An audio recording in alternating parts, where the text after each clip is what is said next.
In order to take full responsibility for where we're going and really take life into our own hands, it is important to understand where we came from, what shaped us.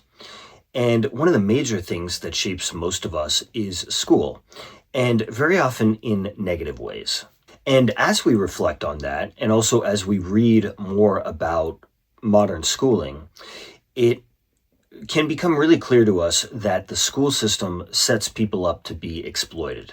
This is kind of a sad and shocking thing to realize because school is supposed to be this place that helps the most vulnerable people in our society to develop and grow. But the reality is often much more unfortunate. In effect, the on-the-ground reality is that we very often take advantage of their vulnerability to shape them to be exploitable. It's not consciously malicious, but it's very real. And I think very often it's the kids who start to understand this sad fact, who are said to have behavior problems and are labeled with things like ADHD and bipolar. I'm not saying that all cases of such diagnoses are bogus, but just that this is a real pattern, I think. Now, this core dynamic of the school system shaping kids so that they are exploitable, I think really comes down to kids being forced to put up with all kinds of things that are bad for them. Things that are really uncomfortable, maybe they're even excruciating, things where it's like our whole being is telling us this is wrong. But because we're kids, we can't go anywhere, and so we just have to put up with it. And so I think that's kind of the core dynamic of how children are shaped by the school system to become exploitable adults. And that exploitation could be in all kinds of domains in adulthood. It could be in relationships of various kinds. It could be in the workplace. It could be in the face of authoritarian governments, all areas of life. And to be clear, this isn't that school inherently has to be this way. This is not by any means an anti-school argument, but I think this really is a part of the nature of our very specific modern method of schooling. And the key here that I really want to emphasize is that this dynamic in school conditions us. So it's really about conditioning, and that's a big theme on this channel is conditioning, right? Like if there's one thing that I'd like to leave people with, or one of a few main things I'd like to leave people with, is just the importance of conditioning and how powerful looking at it and looking at our own conditioning and the patterns that condition people, just how powerful that can be. And that conditioned pathway created by conventional school is one where you can be more easily exploited. And the reason is very simple, because it conditions you to ignore your boundaries, your feelings, to put up with mistreatment, etc. You're conditioned to be disempowered, ineffectual, deferential, maybe even weak. And I think this is also related to very broad patterns in the culture where we basically set children up to be more exploitable, which really comes down to that we shape them according to adult expectations. It's like, I want you to be this way, so I'm going to use my power over you to shape you so that that's what you are. And so we learn to live from the outside in, always very attuned to what do others want, what do they think, and what do they expect of us. And this gets very automatic and dense. And we're not thinking about what do we want, what do we value, what's a priority for us, how do we kind of take some like internal truth, how do we take that into the world in a way that is effective and potent. And very importantly, we're not typically considering what do we think of others. This is really important, right? What's our assessment of their motivations, their attitudes, how they're showing up? That is a huge aspect of navigating life in an empowered, effective way and safe way. And the adults in our lives as children, who are very often, very well-meaning, will kind of cripple us by forbidding us from developing this kind of awareness. These are people who are not really in touch with who they are. And so when they have power over you, all they know to do is basically like break you and break your connection to yourself. And it's not because they're malicious or like outwardly abusive, but just because like that's what they know to do because of their own very dense conditioning. In contrast to all of this, somebody who has a strong sense of who they are, who's in touch with their feelings, in touch with their boundaries, in touch with what's important to them and where they're going, who has developed a capability to be assertive at appropriate times. That is somebody who is relatively very hard to exploit. Now, there's all kinds of injustices in the school system, and by forcing us to put up with them, we become more exploitable. And we put up with these injustices under all kinds of threats, right? Under the threat of various punishments, under the threat of clinical harassment, like being potentially, labeled with a psychiatric disorder, which is incredibly stigmatizing and often destructive, and being medicated, forced into non-consensual therapy, seeing the school psychologist, behavior modification, things like that. Also under the threat of basically being labeled, intellectually inferior, and being told we have no future, that kind of thing. And so you get conditioned to being mistreated. It just becomes our reality.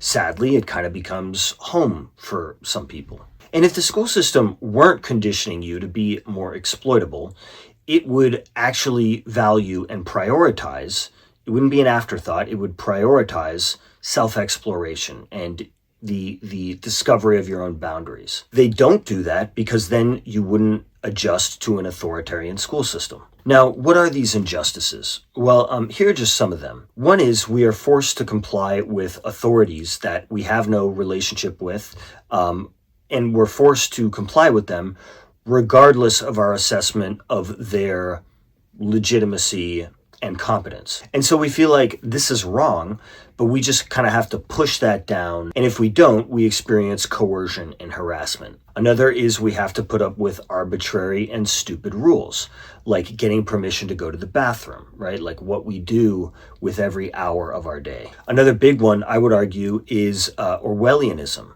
right? Like things like if we question stupid rules, we're said to be disrespectful. There's this whole kind of alternate reality created around the logic of an authoritarian school system. Another really big one, this is really important, is making the rewards that we can pursue almost entirely about the approval of these people that have power over us. Anything that we can put effort towards, the reward we get is almost entirely something related to approval, whether it's in the form of grades or praise or something like that. But if that's all you have driving you, then as an adult, you're kind of screwed. You obviously need something more inside of you driving you. Like, if I do this, then I like the result that I'll get. Like, maybe pursuing this is interesting to me, or it's cool, or maybe I get money, or maybe I get attention from people that I admire. I mean, you don't have to be Jesus in your motivations, but you do need something more than, if I please these adults, then I'm going to get a doggy biscuit. And so in school, playing this really stupid game is confused with developing competence. These are not the same thing. And so you become an expert at pleasing others, but you don't know how to please yourself. That is, I think, very often the inevitable result of this kind of authoritarian schooling that we have. Another big one, and I think this is really important, is creativity and questioning authority very often are punished. So I just want to give like a quick story that I think illustrates this well. So my background is in like basically global economic policy. And I was listening to a talk recently from this Chinese but also Western economist who was talking about her experience growing up in the US, going to high school in the US. And she was saying that in high school, like she was saying that in American high school, kids are taught to question authority, that's encouraged, right? You can question the textbook, you can challenge the teacher, all of that kind of thing. And I remember listening to this and thinking like, I don't know what she's talking about. That wasn't my experience. That wasn't the experience of like anybody that I knew, not in a serious way. Like, yeah, okay, maybe there's some lip service paid to these things, but not seriously. And And so then I looked at the Wikipedia page of this economist, and I saw that she went to Horace Mann School. That is an ultra elite private high school in New York City. And then I realized, oh yeah, this actually makes sense, right? If you go to an elite uh, private school in the United States, like Horace Mann School or Groton or Andover or something like that, maybe you do get more of that. Maybe you are more encouraged to be more agentic and question authority and that kind of a thing, because you're being fast tracked to man the levers of power in our country and in our world. But for the rest of us that are in the great unwashed, we get the opposite, right? We get disempowered. We get shaped to be very exploitable. We get shaped to like not know who we are and not like have something inside of us that's driving us in the world in an empowered way. So I think that's a really kind of interesting like contrast there that really illustrates a lot that in school, like we are very often heavily discouraged to be like our creativity and our ability to question authority is punished and heavily discouraged because the priority is obedience, and I would argue making us exploitable in the long term. And so with all of these injustices, we acquire a lot of learned helplessness that is very difficult, though not impossible, to transcend in the long term.